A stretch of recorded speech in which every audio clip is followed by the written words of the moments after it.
Na noite de hoje, nós vamos dar início ao nosso novo estudo.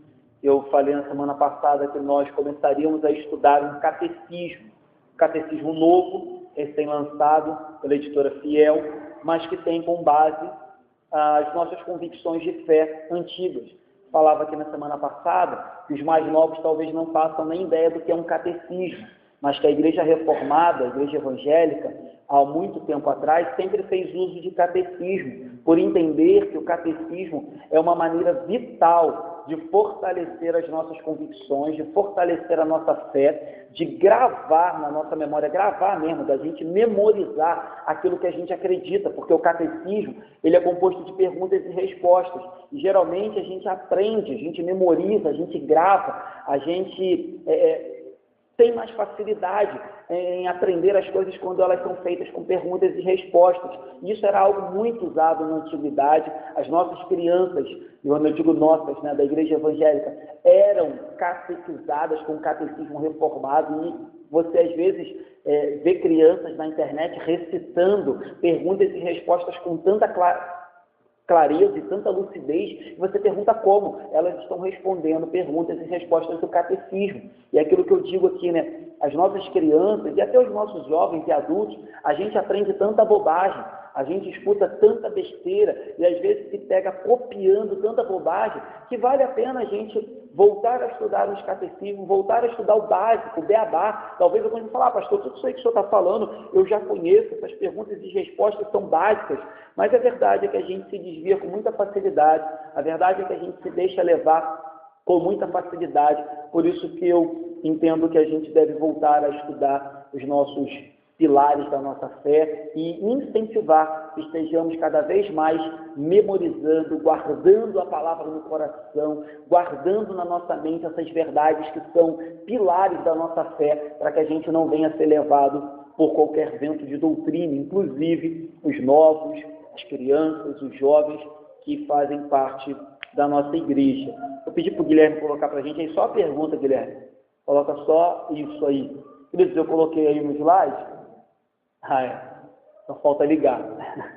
Coloquei no slide aí para que a gente possa ficar um pouco mais fácil nosso acompanhamento aí daquilo que vamos meditar.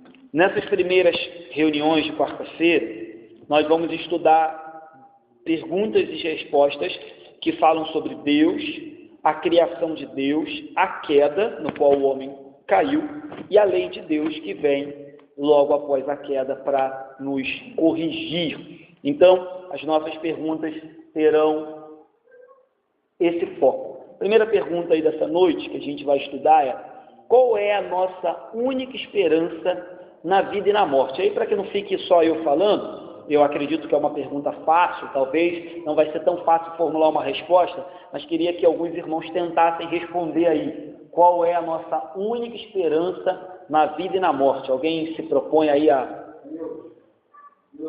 Sandro respondeu Deus. Então, para Sandro, Deus é a nossa única esperança na vida e na morte. Boa resposta, Sandro. Alguém melhora a resposta de Sandro? Salvação? Sim, faz parte da minha resposta que eu vou dar aqui. A salvação é através de Deus. Sim. Então, Sandro aprimorou a resposta. Fala, mais alguém, gente? Quem? Vida eterna. Vânia falou vida eterna. Então, a nossa única esperança, até agora a nossa resposta é Deus, salvação, vida eterna. Alguém mais, queridos? Qual a nossa única esperança na vida e na morte? Ressurreição. Boa. Mais alguém? Não? Então, vamos lá para a resposta que o catecismo que a gente está estudando dá. Bota para mim, Guilherme, a resposta.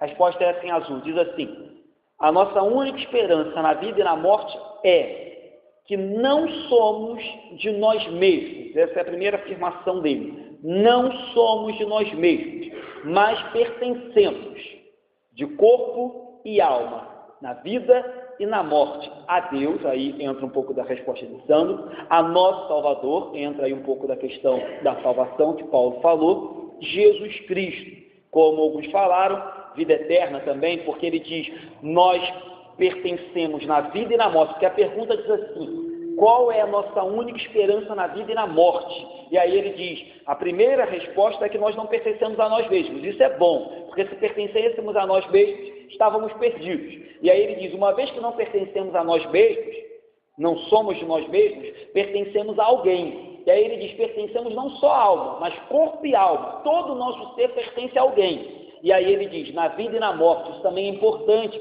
porque alguns ficam esperando apenas no momento da morte para depositar a sua vida aos pés de Jesus. Mas ele diz, quer vida, quer morte. Lembramos aí das palavras do apóstolo Paulo, quer vivamos, quer morramos, façamos tudo, quer comamos, bebamos, vivendo ou morrendo, fazemos tudo para a glória de Deus. A nossa vida pertence a Deus. E aí ele fecha dizendo, a Deus, nosso Salvador, e ao nosso Salvador, Jesus Cristo. Então, essa é a primeira pergunta. Tem um texto aí para a gente ler. Coloca para a gente aí, Guilherme. O texto é Romanos 14, do 7 ao 8, que vai dizer assim, porque nenhum de nós vive para si, e nenhum morre para si. Então, o apóstolo Paulo diz que não vivemos para nós mesmos, e não morremos por nós mesmos. Porque se vivemos, para o Senhor vivemos. Se morremos, para o Senhor morremos, de sorte que, ou vivamos, ou morramos, somos do Senhor. Esse texto também, claro, pela vontade de Deus e pela coincidência de Deus, traz um pouco à nossa memória aquilo que falamos no domingo, e aquilo que eu falei na sexta-feira aqui com os jovens, que nós esperamos contra a esperança. O mundo caminha a passos largos para tanta maldade, para tanta perversidade, para tanta coisa ruim, para tanta coisa errada, que quando o texto diz a nossa única esperança na vida e na morte, ou seja, nessa vida, dure ela 60, 70, 80, 90 anos, seja lá qual for, seja aquilo que o futuro nos reserva, seja aquilo que o mundo nos reserva daqui para frente, a nossa esperança está firmada naquilo que Deus é, naquilo que Ele propôs, naquilo que Ele tem guardado, naquilo que Ele tem reservado, e não naquilo que o mundo nos dá, ou naquilo que nós plantamos ou colhemos pela nossa própria vontade. Então, a nossa única esperança, seja vivendo ou seja morrendo, está no nosso Senhor e Salvador Jesus Cristo. Por isso que percebemos e vemos irmãos que, ainda que na iminência de partir e morrer, não se desesperam. Por isso que vemos irmãos que, ainda na iminência de uma grave doença, seja ela qual for, não se desesperam, porque a nossa única esperança não está no médico, não está na cura, não está no emprego, não está no esposo, na esposa, não está nos filhos, não está no futuro do país, no futuro presidente. A nossa única esperança na vida e na morte está no nosso Deus Todo-Poderoso, que nós não pertencemos a nós mesmos, mas pertencemos ao nosso Deus Todo-Poderoso, que nos salvou por meio de Jesus Cristo. Ainda com base nisso aí que a gente colocou, queria fazer alguns comentários. Se nós, portanto, não pertencemos a nós mesmos, está claro que nós devemos evitar alguns erros. Tais, quais? Viver ao nosso bel prazer, fazer aquilo que dá na telha, buscar somente satisfazer o nosso prazer, os nossos desejos, viver uma vida em volta do nosso umbigo, viver uma vida em busca apenas de prazeres momentâneos, carnais e passageiros. Isso está claro. Se não somos nossos, se nós não somos de nós mesmos, mas pertencemos a alguém, é óbvio que devemos viver para fazer a vontade, buscar agradar e exaltar aquele a qual nós pertencemos, Deus Todo-Poderoso.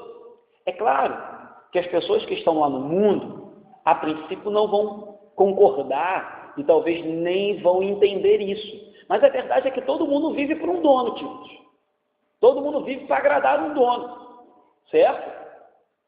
Nós devemos viver para agradar o nosso dono, que é o nosso Senhor e Salvador Jesus Cristo. Então, se nós não somos de nós mesmos, não devemos permitir que a nossa vontade, a nossa razão, os nossos desejos nos influenciem ao ponto de desobedecer a vontade de Deus suprema para a nossa vida. Então, temos vontade? Temos desejos? Temos razão, temos planos, sonhos, projetos? Temos e devemos ter, não tem nada de errado nisso. Contudo, a partir do momento que tudo isso começar a se opor ou a contradizer a vontade de Deus para a nossa vida, pode ter certeza que a gente deve submeter isso à vontade de Deus, porque não somos de nós mesmos, mas pertencemos de corpo e alma seja na vida ou na morte, ao nosso Deus Todo-Poderoso. Se não somos de nós mesmos, devemos buscar não aquilo que é mais conveniente para a nossa vida, mas aquilo que vai louvar, engrandecer e bendizer o nome de Deus. Isso envolve todas as áreas. Repito, envolve a área emocional, envolve a área econômica, envolve o seu relacionamento, envolve o seu futuro, envolve a sua profissão. Tudo que buscarmos para as nossas vidas não deve ser de acordo apenas com a nossa conveniência.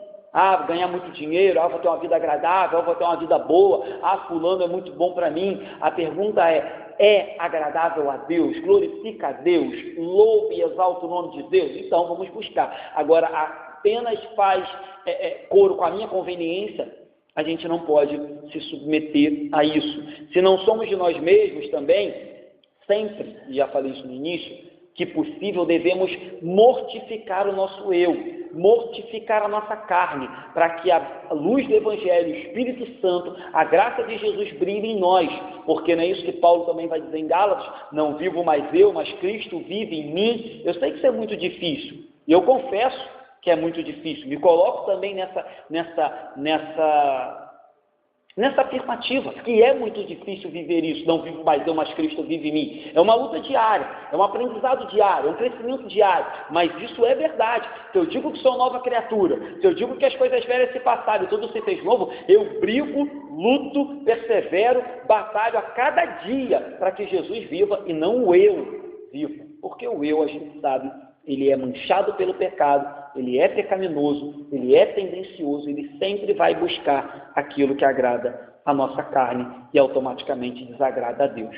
Pelo outro lado, eu queria salientar também, até estava lendo um livro sobre isso agora, há pouco tempo, do John Piper, que às vezes parece isso, né? Porque eu, inclusive, friso muito isso aqui na igreja.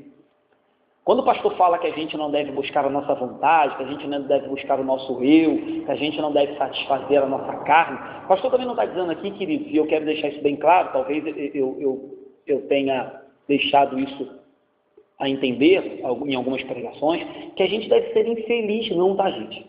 Também não estou querendo dar a entender aqui que a gente é proibido de buscar alegria, sabe?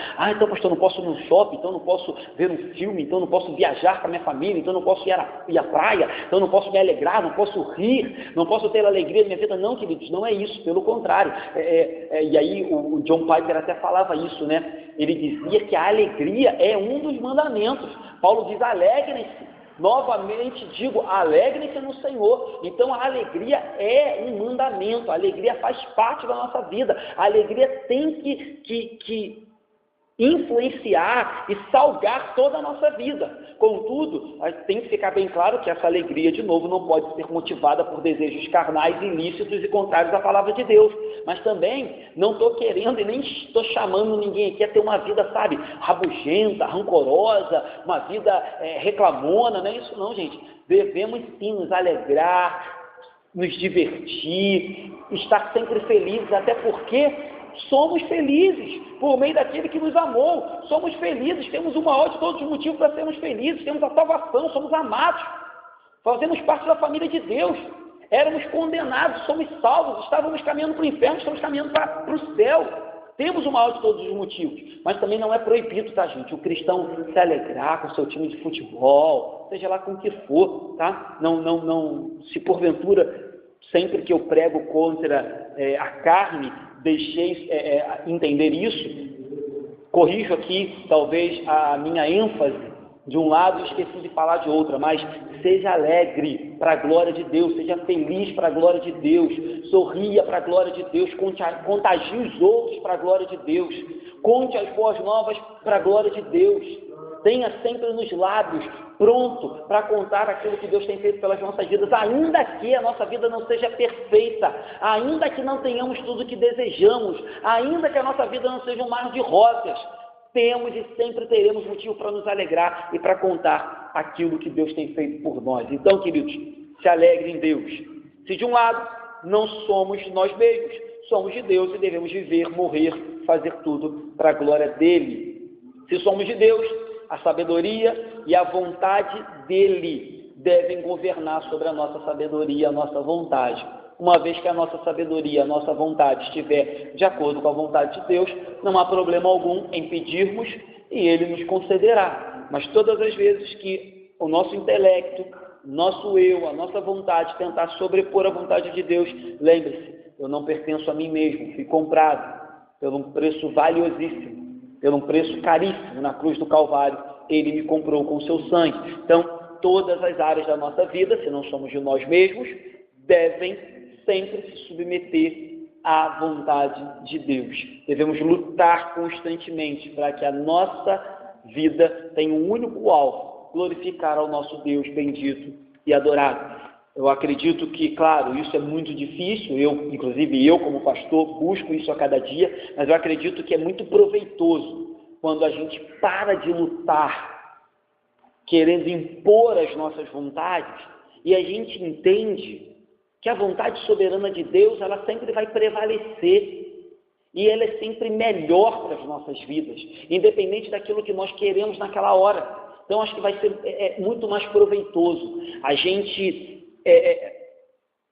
deixa de lutar contra o soberano e passa a lutar com ele as nossas batalhas. A gente para de lutar contra a vontade dele e passa a lutar com a vontade dele contra a vontade pecaminosa que nos aflige todos os dias. Então é proveitoso, queridos, nos submeter e entender que todo o domínio da nossa vida pertence completamente a Deus. Isso traz paz, isso traz tranquilidade, isso traz certeza, isso traz uma convicção de que não depende do mundo nem de nós, depende dele gerenciar e governar a nossa vida. Então, o motivo que nos leva a ter uma vida cristã, o motivo que nos leva a dizer que a nossa única esperança, quer na vida ou quer na morte, está em Deus, como eu disse, é porque um dia Deus se fez carne por meio do seu Filho, habitou entre nós e nos salvou.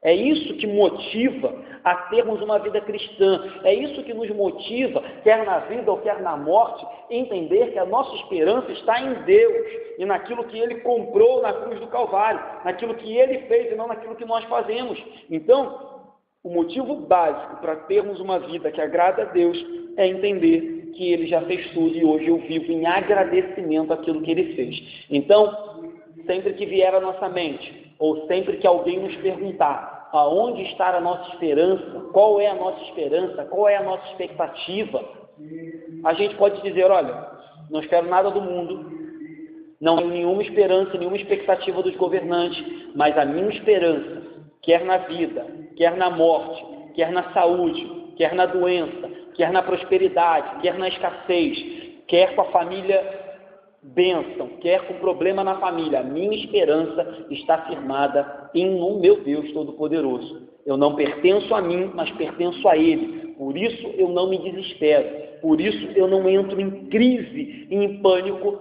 porque minha vida, meu corpo, minha alma pertence ao meu Deus e ao meu Senhor Jesus Cristo, que na cruz me comprou. Então eu vivo para agradar a Deus, porque um dia Ele me comprou. Se Ele é meu Pai, Ele me chama de filho, eu vivo para agradar aquele que é o meu Pai.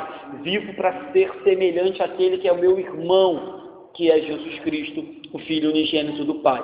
Então, para a gente fechar isso aí e ir para a próxima, não vivemos para agradar a nós mesmos. Primeiro, de novo, porque não somos nós que determinamos o que é certo ou o que é errado, o que fazer, o que não fazer. A palavra de Deus determina o que é certo, o que é errado, o que fazer, o que não fazer, para onde ir, para onde não ir, o que decisão tomar, que decisão não tomar. O Espírito Santo que habita em nós, vem ao nosso coração, vem à nossa mente e nos ilumina. Então não somos nós que determinamos o nosso futuro, o nosso presente, nem nada. Entregamos esse direito totalmente a Deus. Deixamos também, claro, uma vez que a nossa vida não pertence a nós, deixamos o primeiro lugar para Deus. E nós ficamos em segundo lugar. O primeiro lugar pertence a Ele. Amar o Senhor teu Deus sobre todas as coisas, com toda a tua alma, com todo o teu entendimento, e depois amar ao próximo como a ti mesmo. A gente só vem depois do próximo. Primeiro é Deus, depois o próximo, e aí vem a gente. Amar ao próximo como amamos a nós mesmos. Não é isso que Jesus diz? Aquele que quiser ganhar a sua vida, perdê-la. Contudo, aquele que perder a vida por amor de mim, esse a achará, esse ganhará. Então, cuidado, com esse instinto que a gente tem de nós em primeiro lugar, tudo primeiro eu, depois Deus, depois o próximo, se der. Não. O cristão entende que em primeiro lugar sempre vem Deus, até porque não pertencemos a nós mesmos. Se agradamos a Deus em primeiro lugar, automaticamente estamos agradando a nossa vida. Se louvamos a Deus em primeiro lugar, automaticamente estamos fazendo algo que é benéfico à nossa vida. Se obedecemos a Deus em primeiro lugar, automaticamente estamos fazendo algo que vai nos conduzir a uma vida melhor. Se estamos sendo fiéis a Deus, automaticamente estamos fazendo algo que vai ser benefício, vai se transformar em benefício para a nossa própria vida. Ou seja, tudo aquilo que fazemos em primeiro lugar para Deus redunda inequivocamente em bênção para as nossas vidas.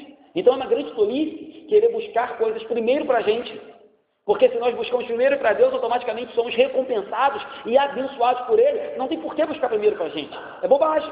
Vamos apenas nos frustrar em buscar primeiro para a gente. Então, não pertencemos a nós mesmos, mas sim a Deus.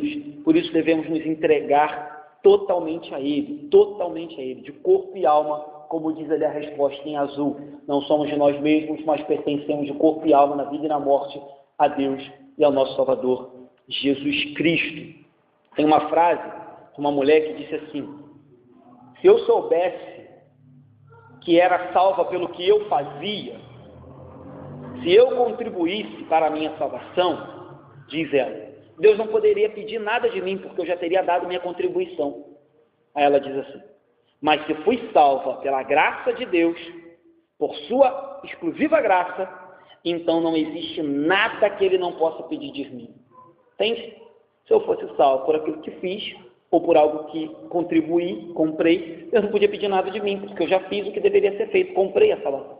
Mas uma vez que a salvação é pela graça, e todas as bênçãos que são derramadas na minha vida, desde o dia que eu nasci, antes mesmo de reconhecer Jesus como Senhor e Salvador, Deus já derramava bênçãos sobre a minha vida, até a morte. Se todas elas são pela graça, não há nada que Deus não possa pedir de mim. Ele pode pedir tudo de mim, e nós devemos entregar tudo a Ele.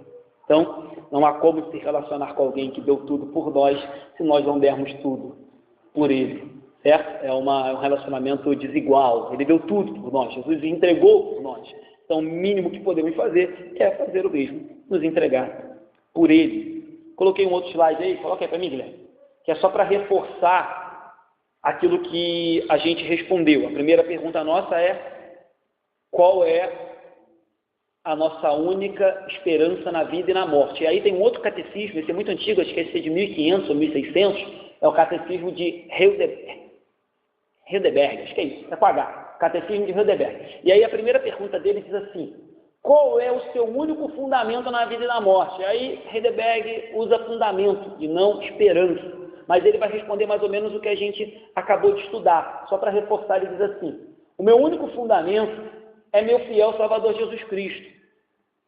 A Ele pertenço em corpo e alma, na vida e na morte, e não pertenço a mim mesmo. Com o seu precioso sangue, Ele pagou por todos os meus pecados e me libertou de todo o domínio do diabo.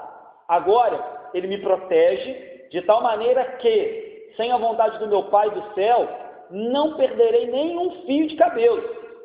Além disso, tudo coopera para o meu bem. Por isso, pelo Espírito Santo, Ele também me garante a vida eterna e me torna disposto a viver para Ele, daqui em diante, de todo o coração. Então, uma resposta um pouco mais elaborada, um pouco maior, mas enfim, pegando um pouquinho de tudo que os irmãos falaram, qual é a nossa única esperança na vida e na morte, qual é o nosso único fundamento na vida e na morte? A pessoa de Jesus Cristo, que Deus Pai nos deu em infinito amor para nos salvar e fazer tudo aquilo que Ele explica ali. Não pertenço mais a mim, mas pertenço àquele que por mim morreu. Bem, querido, alguém quer falar sobre esse ponto aí, essa pergunta? Não? Então, Guilherme, coloca a próxima pergunta para a gente aí. A próxima pergunta também parece muito fácil, né? Mas talvez difícil de responder e difícil de formular. Vamos lá, quem é o primeiro que tenta responder aí? Quem é Deus? Lute falou é tudo. Alguém mais específico? Alguém que consegue detalhar? Que? Lorde Block, é isso que você falou? Rei de amor? Quem é o próximo, queridos? Estando sempre filosofando, trazendo alegria para as nossas aulas. Quem é Deus, queridos? Vamos lá. imagine, gente, imagine que você está fazendo dessa aula que a gente está tendo aqui um aprendizado e uma lição para a vida. Imagine que futuramente alguém possa te perguntar no trabalho: qual a sua esperança? O mundo está de mal a pior, não sei o que vou fazer na minha vida. Suponhamos que você encontre com alguém amanhã no trabalho, na faculdade, na escola, e alguém diga: olha, eu não tenho mais esperança, eu vou tirar a minha vida. A resposta que a gente deu no slide anterior é essencial para que você responda a alguém que diz: olha, eu não tenho mais esperança de nada nessa vida e eu vou tirar a minha vida. Não espero mais de nada, não espero mais de ninguém. Meu marido me abandonou, meus filhos me deixaram, eu perdi o emprego, eu descobri que estou com uma doença, quero tirar minha vida, eu não tenho mais esperança. A primeira pergunta, queridos, é bom que a gente saiba o beabá, pelo menos, para que a gente responda. Então você vai dizer: olha, eu também não tenho esperança nos homens, eu também não tenho esperança na política, eu também não espero no mundo, mas eu tenho uma esperança. E aí você vai dizer: olha, por quê? Porque eu não pertenço a mim, eu pertenço a alguém que me comprou. E ele me comprou, então quer meu corpo, minha alma, quer na vida, quer na morte, eu espero em Deus Todo-Poderoso, no Salvador Jesus Cristo. Então, é a resposta que você tem para dar até para outras pessoas que podem estar desesperadas. Certo? E essa pergunta é outra também. Quem é Deus para você, gente? Fala aí. Ninguém? Amor. Boa. É um dos atributos de Deus. Deus é amor. Mundinho falou isso também, Mundinho? Você falou Lord is Love. Falou bonito, então o pessoal está... Queridos, então, já que vocês não querem colaborar, bota para mim a resposta aí, Guilherme. Vamos lá. Deus é o Criador. Então, a primeira resposta que a gente deve dar é que Deus é Criador. Antes mesmo de alegarmos que Deus é Senhor, que Deus é Salvador, que Deus é amor, todas essas respostas são válidas, a primeira que a gente deve afirmar, e gravem isso, é que Ele é o Criador. Ou seja, Ele criou tudo que há, Ele criou tudo que existe, Ele criou tudo que a gente consegue ver, que tem vida, foi Ele que fez. Então, a primeira afirmação, até porque é o primeiro contato que a gente tem com esse Deus na Bíblia. Quando a gente lê a Bíblia, no começo de Gênesis, a gente ainda, a princípio, não vê um Deus salvador, um Deus que é amor, um Deus que é justiça, um Deus que é graça. A gente vê um Deus que cria. É o primeiro contato que a gente tem com Deus na Bíblia, é esse, um Deus que cria. Um Deus que está formando as coisas por poder da sua palavra. Então, a primeira resposta que a gente deve ter na mente, todas as respostas que foram dadas aqui são certas, e a gente vai ver já já, mas a primeira é: Ele é Criador de todas as coisas. E isso é importante até para colocar alguém que esteja te fazendo essa pergunta e colocar você mesmo no seu devido lugar. Ele é Criador. Se Ele é Criador, eu sou criatura. Se Ele é Criador, Ele manda e eu obedeço. Se Ele é Criador, é Ele que dita as regras e eu apenas cumpro as regras. Ele que fez o manual.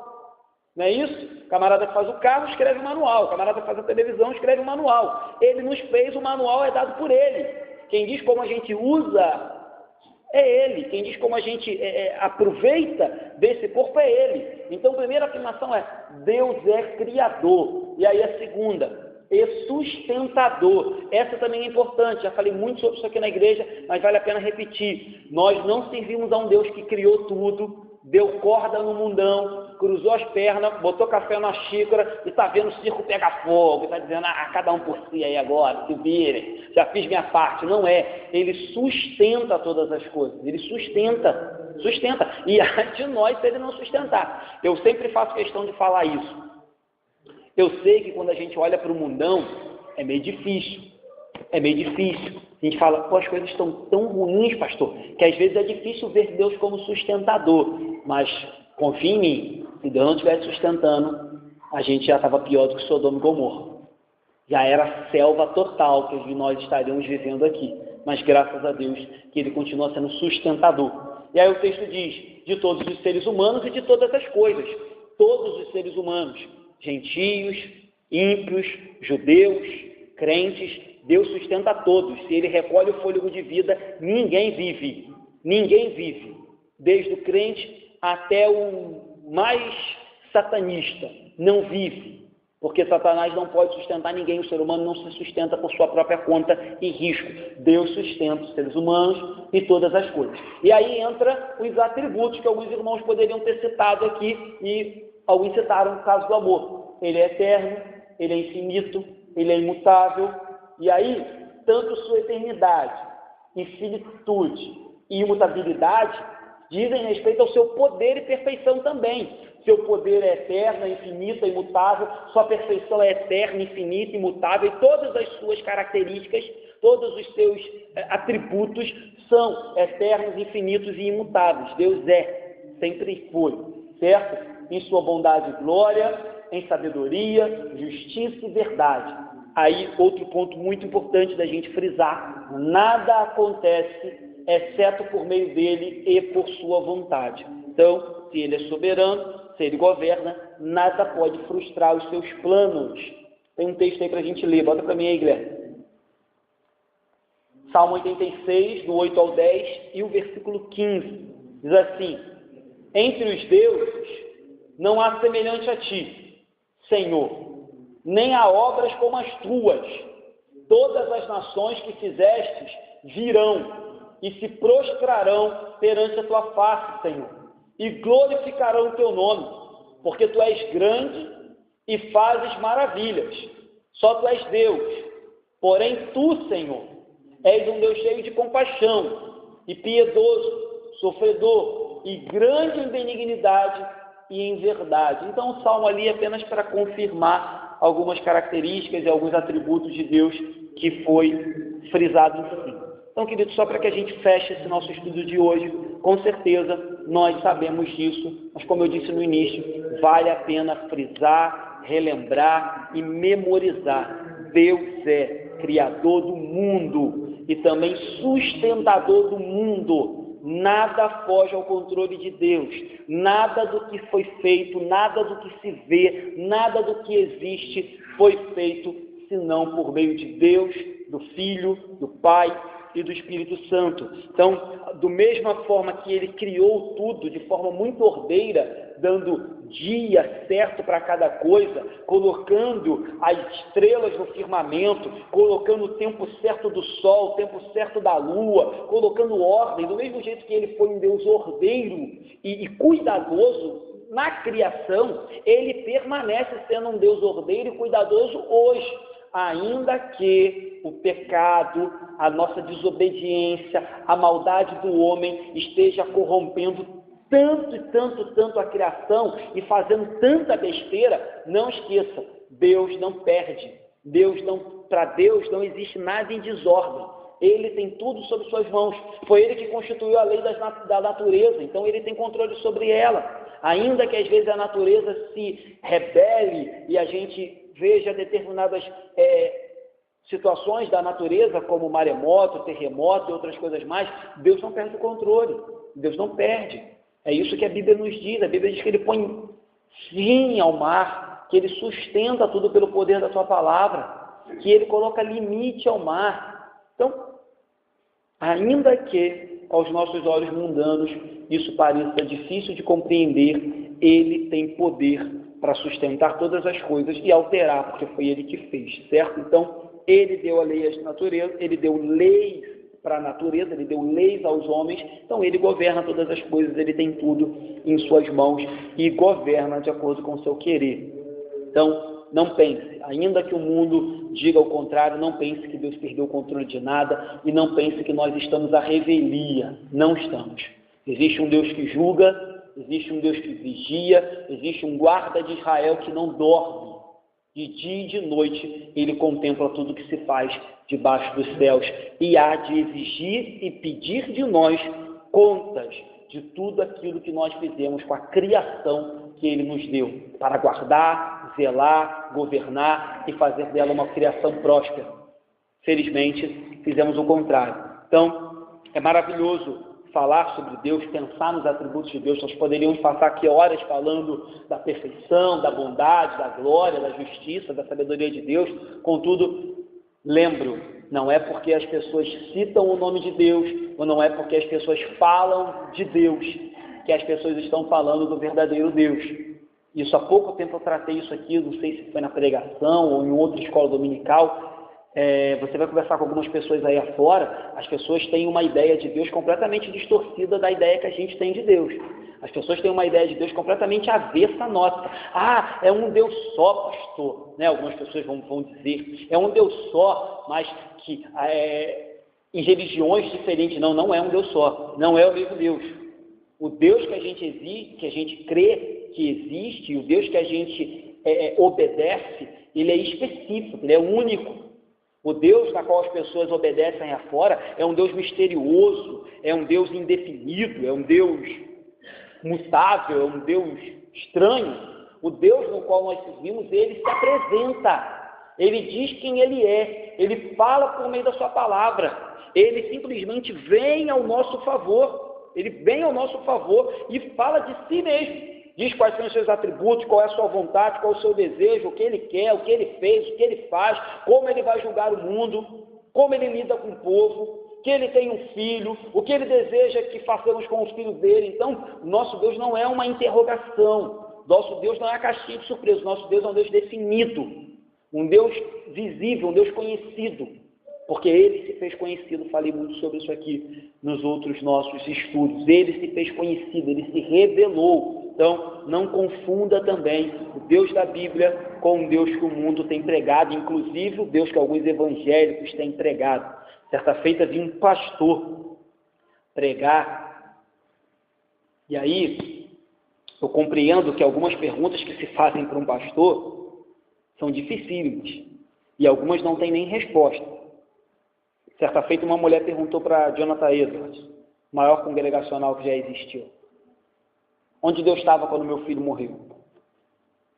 E aí Jonathan Edwards disse que o coração dele se estremeceu, que a voz dele embargou, mas que ele engoliu e disse assim: Deus estava no mesmo lugar que ele estava quando o filho dele morreu por você na cruz, sentado no alto e sublime trono. Tem perguntas que é difícil de responder. E aí alguns pastores, com medo de responder algumas perguntas, ou com medo de magoar e de chocar as pessoas, eles inventam as mais descabidas respostas. E certa feita eu vi um pastor pregar justamente sobre isso. Uma mãe estava perguntando a ele onde Deus estava quando algo muito terrível aconteceu com seu filho, e ele disse: Deus não sabe. O futuro está nas nossas mãos. Foi a resposta que ele deu para aquela mãe. Uma resposta que não traz conforto não, queridos. Você pode achar que traz conforto, mas o que traz é desespero para aquela mãe, em saber que o futuro está nas nossas mãos, e talvez até mais agonia em pensar que talvez ela poderia ter feito alguma coisa, já que o futuro está nas nossas mãos e não fez, e que o Deus dela é um Deus fraco. É difícil algumas respostas. É difícil a posição de um pastor, em algumas vezes, em alguns momentos. Mas a gente não pode incorrer num erro desse de dizer que o nosso Deus não sabe, que o nosso Deus é fraco, que o nosso Deus não governa, que o nosso Deus não sustenta. Ele sustenta, ele governa, ele sabe. E nada acontece, como a gente leu no versículo, no artigo anterior, nenhum fio cai de nossa cabeça sem que ele permita. Nada, nenhum fio de cabelo. Então a gente tem que tomar cuidado. Às vezes a gente fica com medo de dar algumas respostas e acaba diminuindo o nosso Deus. Não diminuamos o nosso Deus. Confessemos que a gente não tem resposta para tudo. Confessemos que a gente não consegue compreender os caminhos de Deus em determinados momentos. Confessemos que aos nossos olhos, às vezes, inclusive, Deus poderia ter feito diferente. Mas jamais venhamos a diminuir Deus ou dizer que Ele não tem controle, porque Ele tem controle de tudo. Então, para que nós possamos chegar ao coração de Deus, nós precisamos entender aquilo ali, quem Deus é. Quem Deus é, quem a Bíblia diz que Deus é. E aí eu falei muito sobre isso também há pouco tempo atrás, não quero me perder muito nisso. Então que a gente possa, no dia de hoje, trazer novamente à memória quem Deus é. Quem Deus é. E ali Deus é criador e sustentador de todos os seres humanos e de todas as coisas. Ele é eterno, ele é infinito, ele é imutável, em seu poder, em sua perfeição, em sua bondade, glória, sabedoria, justiça e verdade. E nada acontece exceto por meio dele e por sua vontade, ou seja, todas as coisas estão debaixo do Deus Todo-Poderoso. Isso nos leva à adoração, isso nos leva à gratidão, isso nos leva à confiança, isso nos leva a descansar, isso nos leva à paz, isso nos leva à tranquilidade, porque o nosso Deus é aquele Deus ali, Criador, sustentador e todo-poderoso, onipresente, onisciente e onipotente, Senhor dos senhores, Rei dos reis, um único Deus verdadeiro, Criador dos céus e da terra. Para terminar, coloquei aí também duas outras Passa para mim. Dois outros artigos que falam de Deus. O primeiro é o Catecismo Maior e o segundo é a Confissão Belga. O primeiro, Catecismo Maior, pergunta 4, diz assim: o que é Deus? É uma pergunta até diferente, né? Não é nem quem é Deus, é o que é Deus. E aí o Catecismo Maior diz: Deus é Espírito, infinito, eterno e imutável em seu ser. Então, o ser dele é Espírito, infinito, eterno e imutável. Também a sua sabedoria, tudo isso, seu poder, sua santidade, sua justiça, sua bondade e sua verdade. Bem parecido com o primeiro que a gente leu. E a Confissão Belga, no seu artigo 1, e aí, por ser confissão, não é catecismo, não é pergunta e resposta. Toda vez que for catecismo, é pergunta e resposta. Vê que o primeiro tem pergunta e resposta. O de baixo é um artigo, porque é uma confissão de fé belga, também, se não me engano, de 1640. Diz assim: o único Deus. Todos nós cremos com o coração e confessamos com a boca que há um só Deus, um único e simples ser espiritual. Ele é eterno, incompreensível, invisível, imutável, infinito, todo-poderoso, totalmente sábio, justo e bom, e uma fonte muito abundante de todo bem. Amém, queridos? A gente termina aqui as duas perguntas que eu separei para hoje. A primeira: qual é a nossa única esperança na vida e na morte? Nossa única esperança, quer na vida, quer na morte, é que não pertencemos a nós mesmos, mas pertencemos a um Deus Todo-Poderoso que nos comprou por meio do sangue do seu Filho. Quer na vida ou quer na morte, quer vivamos ou morramos, na saúde ou na doença, a nossa esperança está depositada nele. E a segunda: quem é Deus para a gente? É o nosso Criador, primeiro ponto, sustentador. E aí depois você pode acrescentar amor, salvador, imutável, eterno, infinito, soberano e o que mais você quiser. Mas lembre-se, nosso primeiro contato com Deus da Bíblia é com Deus Criador.